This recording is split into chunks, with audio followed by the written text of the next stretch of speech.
Welcome to the Know, I'm Ashley Jenkins. GameStop CEO Paul Raines is adding even more fuel to the speculation fire when it comes to the rumored new consoles that'll be at E3. Raines did an interview with Fox News about Uncharted 4 for some reason, but in that interview he talked about what he expects to happen at the upcoming trade show.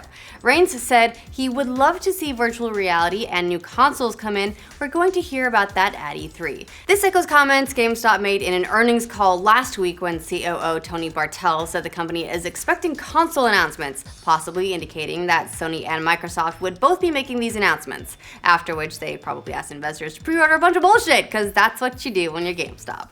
While these comments don't necessarily mean new consoles are certain, it does say something that one of the biggest video game retailers in the world is beginning to make preparations publicly.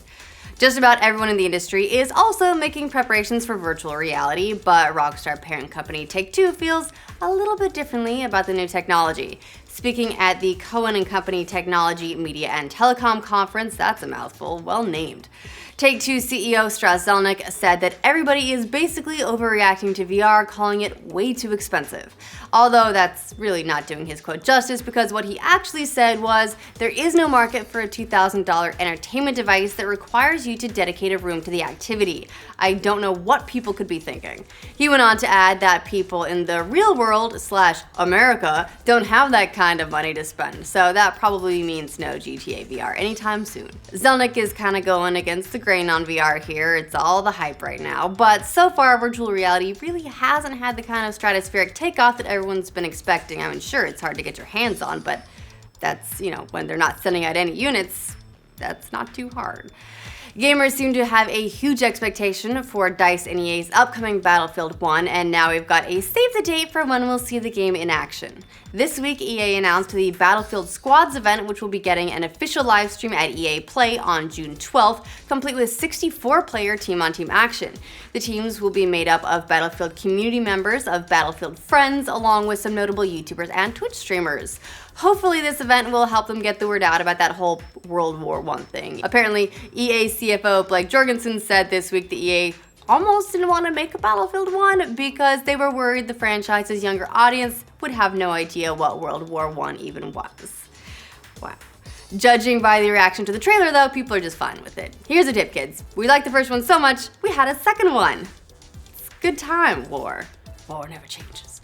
We've had more than a second and third when it comes to X-Men movies, and a new announcement from Fox and Marvel say now we'll be getting an X-Men related TV series too. The companies announced Legion for the FX network this week, which will star Downton Abbey's Dan Stevens and Parks and Rec's Aubrey Plaza. According to the network, Legion will focus on David Haller, who has struggled with mental illness since he was a teenager. Comic book fans will no doubt recognize the names David Haller and Legion as none other than the son of Professor Xavier. Dude got busy. There's sort of this one storyline where he breaks out of time and starts an alternate universe Age of Apocalypse. It was kind of weird, but cool also, that's fine. There will also be Marvel's first cable TV series, so maybe it'll do a little bit better in the ratings department than their ABC outings, because that one didn't so much. Following the rumors of Rogue One going into reshoots this summer, some more reports have surfaced this week that shed just a little bit more light on those reshoots. According to Hollywood Reporter, executives felt that the tone of the movie wasn't quite right, not matching that classic Star Wars feel. They also wrote that the goal of the reshoots was to add some levity and lighten up the tone a little bit, all of which we kind of speculated in our story when the news broke, but hey, who's keeping score here? We win! Another insider told The Hollywood Reporter that the first cut was a, quote, solid showing, but that anything less than extraordinary just won't do. This is starting to sound a little bit less like anonymous sources and more like PR damage control, but maybe that's just me. They stayed anonymous, so who's to tell? We move from Hollywood drama to video game drama, yeah, where Nintendo's in the middle of a bunch of weirdness. First up, they're getting sued for emotional distress, which is a thing that you can apparently do, by a guy they hired to wear a Donkey Kong costume. Yeah, that's really what's happening. The man, who was paid to wear the Donkey Kong suit in a mall in Culver City, California, said the suit left him with permanent injuries due to being poorly ventilated and unreasonably and dangerous hot. Clearly this guy wasn't cut out for the mascot business. He should add Donkey Kong 64 to the lawsuit though, because hey, that game was also kind of emotionally scarring. I mean, why quit when you're ahead? The other Nintendo drama comes in the form of some localization controversy in China over Pikachu's name change. There's some complicated cultural stuff at play here, but it basically boils down to people being upset that Pikachu's Cantonese name has traditionally been something fairly close to what is globally Pikachu, but the upcoming Sun and Moon will change that to a unified Mandarin translation of this name, which sounds kind of different. Many in Hong Kong are worried that the Chinese government is trying to stamp out Cantonese, so this just stirs that pot even more. Now they've taken to Facebook to vent their frustrations with Nintendo, as well as gathering at the Japanese consulate to sing the Cantonese theme song.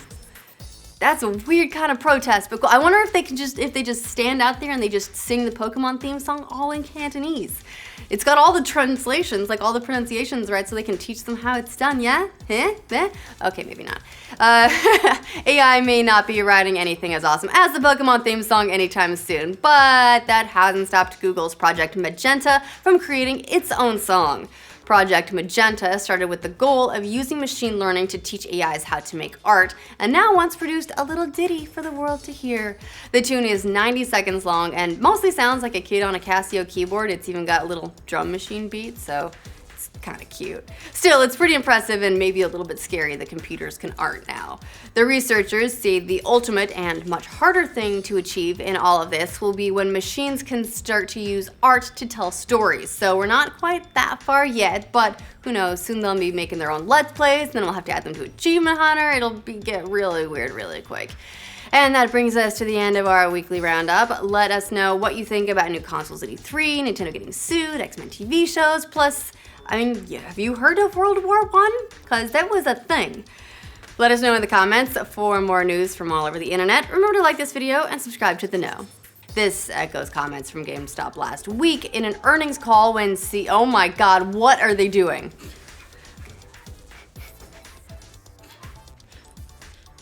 Sorry, the death sounds are pretty extreme. All this death is really distracting.